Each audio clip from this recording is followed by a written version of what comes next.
Very good afternoon, pals. Well, we in this particular episode, pals, I want to speak in terms of, about the so-called JALAJian Renaissance cultural movement.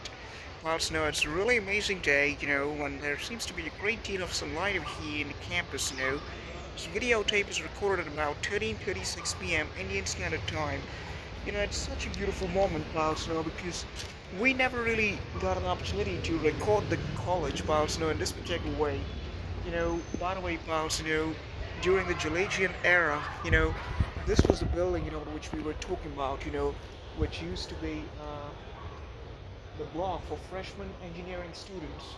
The block for, the so-called other students, pals, was over there.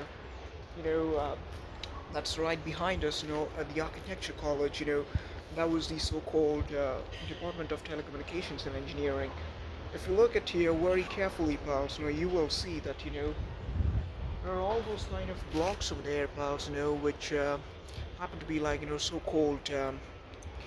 happen to be the so-called spaces, pals, which during the olden times, pals, were used to accommodate the so-called vintage era air conditioners, because, pals, had this building, pals, accommodated the Jalajian princess.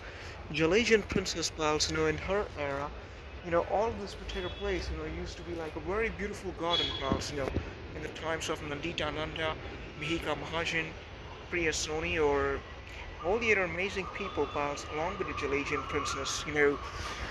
There are very vivid sides, pals, of like, many, many events, back in those days, which basically shaped the course of, who we are at this point, And if you look here, pals, look, this is basically an so-called,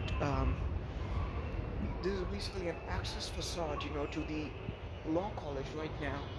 This is law college now, but this never really used to be law college back in those days. This was the engineering college, and well, Pal's Jalajian princess, Jalajian princess even used to go in that building, which happens to be the post-graduation block. So, anyways, pal, see you later. Good day.